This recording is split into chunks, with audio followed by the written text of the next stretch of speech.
Assalamualaikum warahmatullahi wabarakatuh. Perkenalkan, nama saya Putri Nuraini, NIM 2019-12-166. Saya di sini akan menjelaskan tentang tugas pengauditan di kelas saya, yaitu kelas 4E.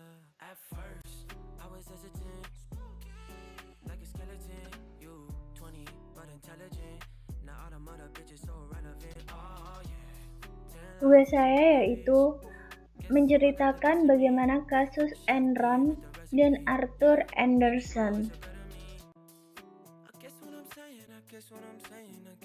Di dunia pengauditan, kasus Enron dan Arthur Andersen ini sangatlah terkenal pada masanya.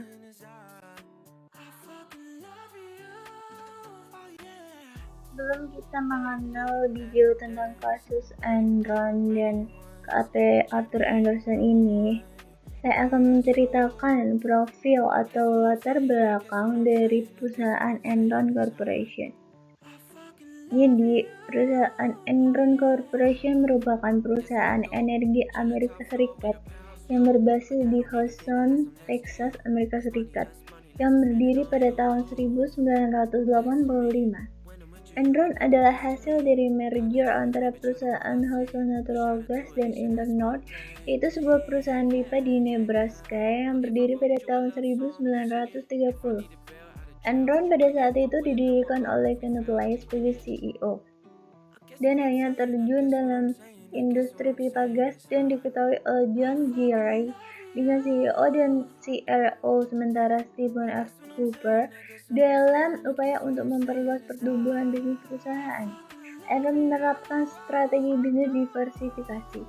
Perusahaan tersebut memiliki dan mengoperasikan berbagai aset meliputi gas, pipelinas, electricity plants, pulp and paper plants, water plants, and broadband service.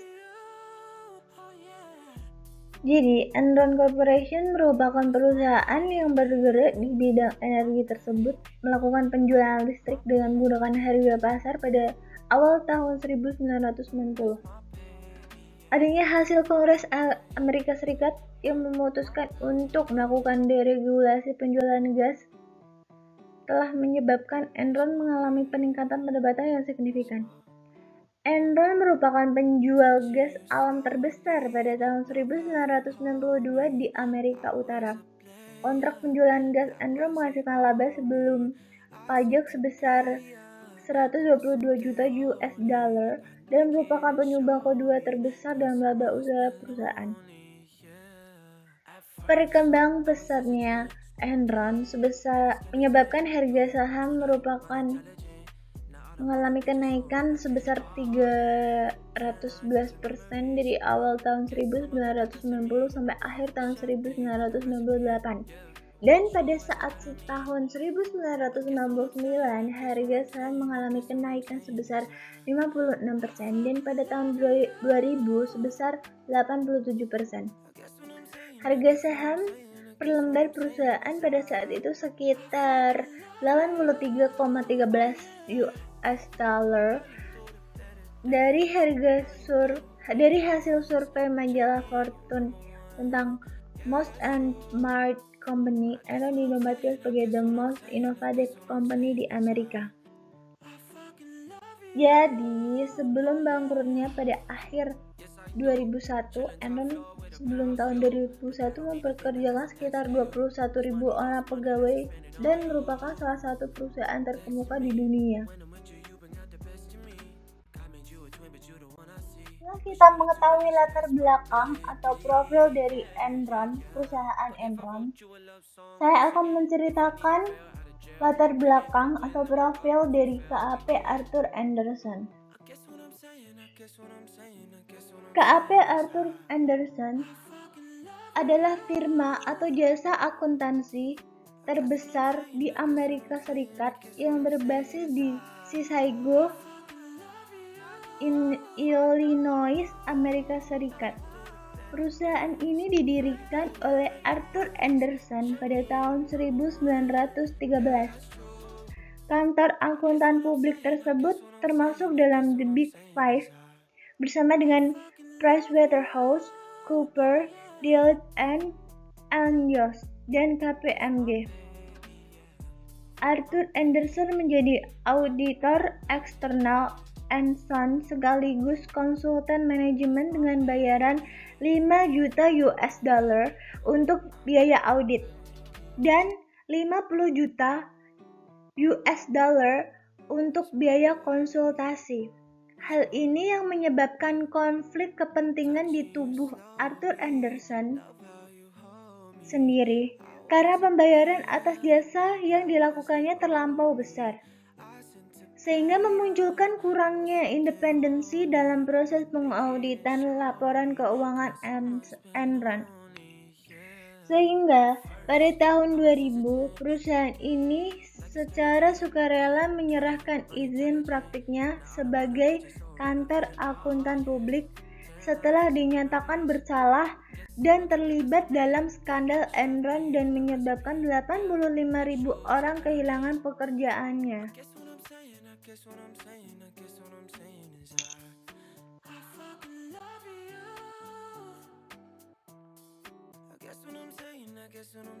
Selanjutnya adalah kerjasama KAP Arthur Andersen dan Enron.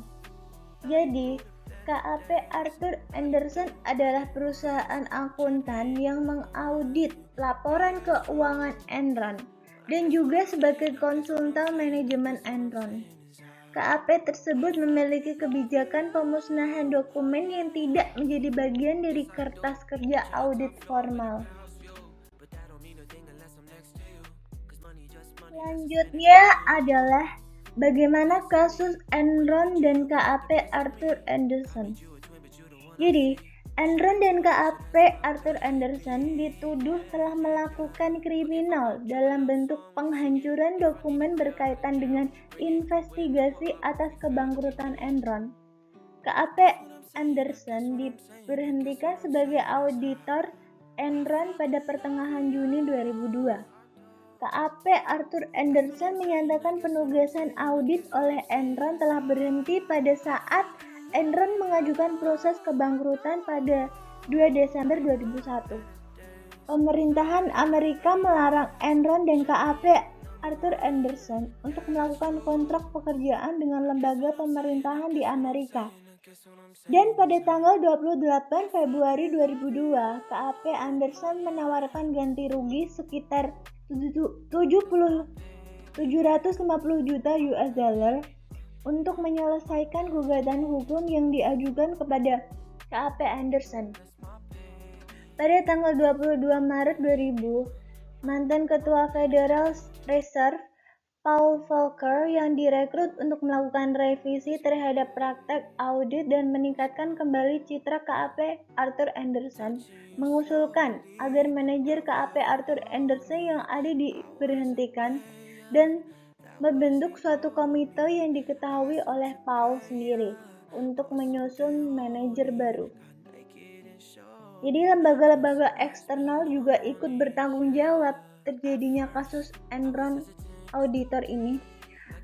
Arthur Andersen yang menjadi salah satu dari 5 perusahaan akuntan terbesar adalah kantor akuntan Enron.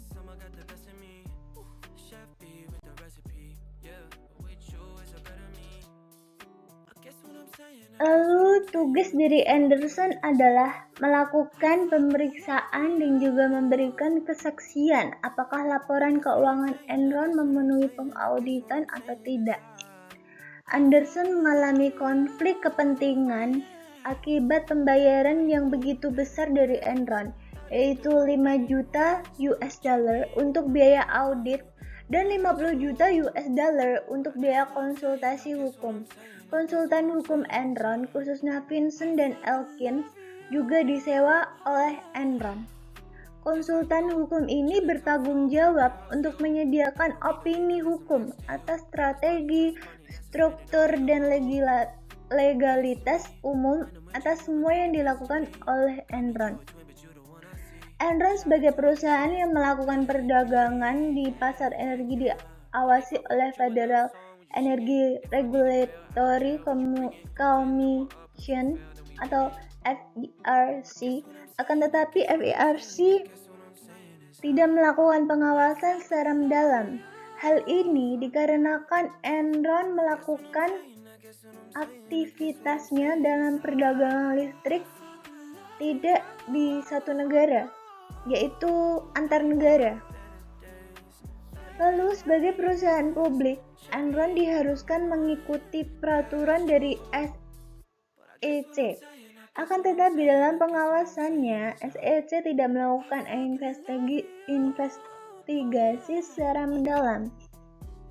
Sedangkan NYSE mengharuskan Enron memenuhi peraturan perdagangan di NYSE.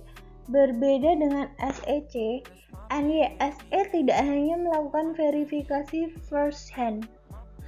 Enron menginginkan dan membutuhkan nilai rating, sehingga Enron membayar standar dan Poor's serta Moody's untuk memberikan nilai rating.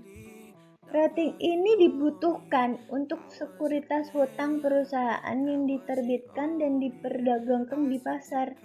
Yang menjadi masalah adalah perusahaan rating tersebut hanya melakukan analisis sebatas pada data yang diberikan kepada Enron, yang diberikan mereka oleh Enron, operasional dan aktivitas keuangan Enron.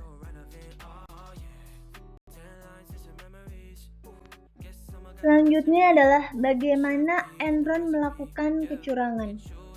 Jadi, Enron memanipulasi akun-akun laporan keuangan agar nampak menarik di mata investor dengan cara menyembunyikan hutang sekitar 12 billion US dollar, teknik off balance sheet atau mencatat di buku besar sehingga tidak nampak di laporan keuangan, lalu mendirikan kurang lebih 90 perusahaan di luar Enron untuk mengalihkan hutang-hutang Enron.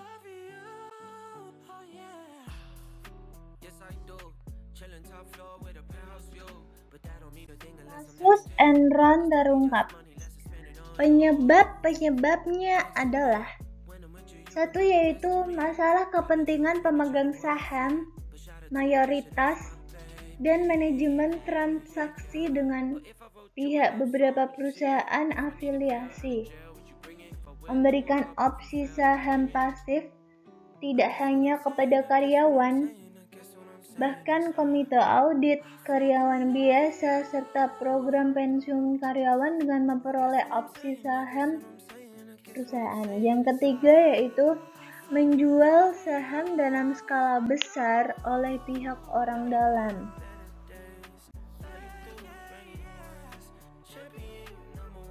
Setelah kita mengetahui apa saja penyebabnya, bagaimana dia bisa melakukan kecurangan, saya akan menceritakan bagaimana akhir dari kasus Enron dan KAP Arthur Andersen ini.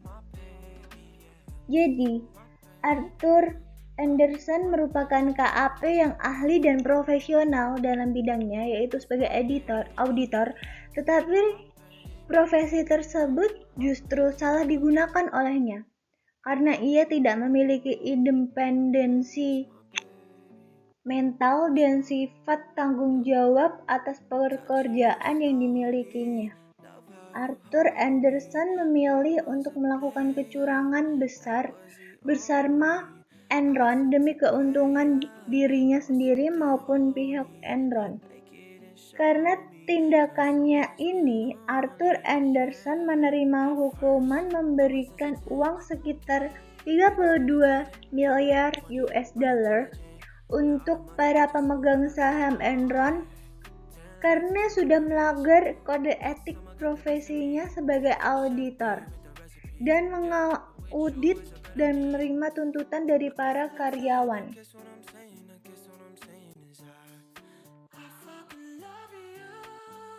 Pada tanggal 2 Desember 2001, Enron mendaftarkan kebangkrutan perusahaan ke pengadilan lalu memecat 5.000 pegawai. KAP Anderson diberhentikan sebagai auditor Enron pada pertengahan Juni 2002. Sementara KAP Anderson menyatakan bahwa penugasan audit oleh Enron telah berakhir pada saat Enron mengajukan proses kebangkrutan pada 2 Desember 2001. CEO Enron, Kenneth Lay, mengundurkan diri pada tanggal 2 Januari 2002. Akan tetapi masih dipertahankan posisinya di Dewan Direktur perusahaan. Pada tanggal 4 Februari, Mr. Lay mengundurkan diri dari Dewan Direktur perusahaan. Lalu tanggal 28 Februari 2002, KAP Anderson menawarkan ganti rugi sekitar 750 juta US dollar untuk menyelesaikan berbagai gugatan hukum yang diajukan kepada KAP Anderson. Pemerintah Amerika Serikat melarang Enron dan KAP Anderson untuk melakukan kontrak pekerjaan dengan lembaga pemerintahan di Amerika. KAP Anderson terus menerima konsekuensi negatif dari kasus Enron berupa kehilangan klien, pembelutan afiliasi yang bergabung dengan KAP yang lain, dan mengungkapkannya meningkat mengenai keterlibatan pengawasan KAP Anderson dalam kasus Enron. Lalu pada tanggal 14 Maret 2002, Departemen Kehakiman Amerika memvonis KAP Arthur Anderson bersalah atas tuduhan melakukan penggambatan dalam proses peradilan karena telah menghancurkan dokumen-dokumen yang sedang diselidiki. Cerita itu belum berakhir. Pada tanggal 22 Maret 2002, mantan Ketua Federal Reserve Paul Volcker yang direkrut untuk melakukan revisi terhadap praktek audit dan meningkatkan kembali citra KAP Arthur Anderson, mengusulkan agar manajemen KAP Arthur Anderson yang ada diberhentikan dan membentuk suatu komite yang diketahui oleh Paul sendiri untuk menyusun manajemen baru. Lalu, pada tanggal 26 Maret 2002, CEO Anderson mengundurkan diri dari jabatannya. Pada tanggal 8 April 2002, seorang partner KAP Arthur Anderson, David Duncan, yang bertindak sebagai penanggung jawab audit Enron, mengaku bersalah atas tuduhan melakukan hambatan proses peradilan dan setuju untuk menjadi saksi kunci di pengadilan bagi kasus KAP Arthur Anderson dan Enron. Tanggal 9 April 2002, Jeffrey mengumumkan pengunduran diri sebagai presiden dan Chief Operating Officer Enron yang berlaku efektif pada 1 Juni 2002. Tanggal 15 Juni 2002, juri federal di Hudson menyatakan KAP Anderson bersalah telah melakukan hambatan terhadap proses peradilan. Setelah adanya kasus Enron terkuak oleh publik, hal ini menyebabkan dicabutnya izin KAP Arthur Anderson oleh Otoritas Keuangan Amerika Serikat. Dan tidak lama setelah kasus itu terjadi, lalu terjadi juga kasus seperti Tico, Global Crossing, Whatcom, Keros Corp, dan lain-lain, yang mana semua kejadian tersebut mencemarkan nama baik profesi akuntan publik yang seharusnya independen. Atas dasar tersebut, Parlemen Amerika Serikat pada tanggal 23 Januari 2001 mengeluarkan ketentuan di bidang jasa akuntan publik yang terkenal sebagai Sarbanes-Oxley Act. Dari kasus Enron dan KAP Arthur Anderson tersebut juga ada dampak dari keruntuhan Enron tersebut. Keruntuhan dari perusahaan Enron banyak berdampak bagi dunia bisnis internasional. Akibat dari kebangkrutan Enron pada tahun 2001, setidaknya 14.000 karyawan kehilangan pekerjaan. Kolapsnya Enron juga mempengaruhi neraca keuangan para kreditor yang telah menanam miliaran dolar pada karyawan Enron, dan investor kecil-kecilan juga dirugikan karena simpanan hari tua mereka sudah lenyap atau musnah. Sebagian besar dana pensiun dan tabungan 20.000 karyawan Enron terikat dalam saham yang kini tanpa nilai.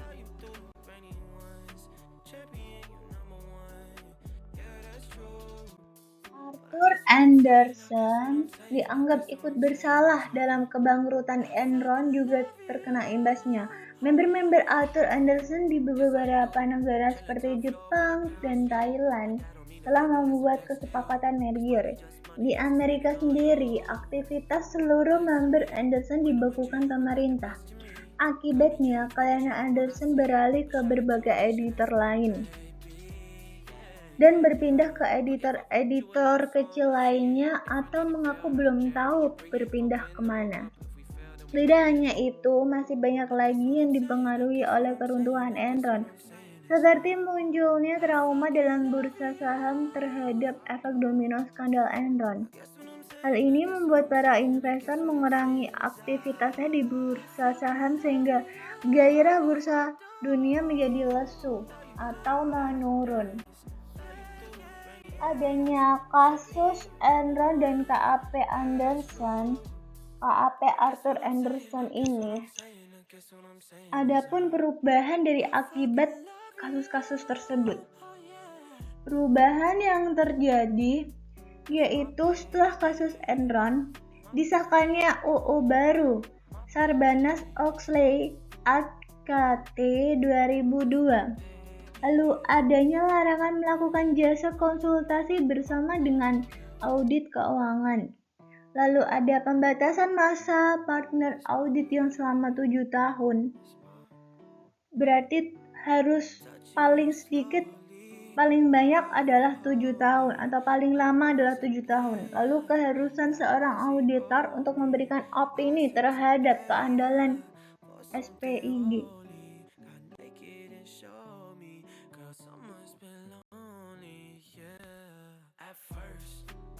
Lalu dari kasus Enron dan KAP Andersen ini terdapat kesimpulan yang bisa kita ambil adalah Enron dan KAP Arthur Andersen sudah melanggar kode etik yang seharusnya menjadi pedoman dalam melakukan tugasnya dan bukan untuk dilanggar, yang menyebabkan kebangkrutan dan keterpurukan pada perusahaan Enron adalah editor Arthur Andersen yang merupakan kantor akuntan Enron.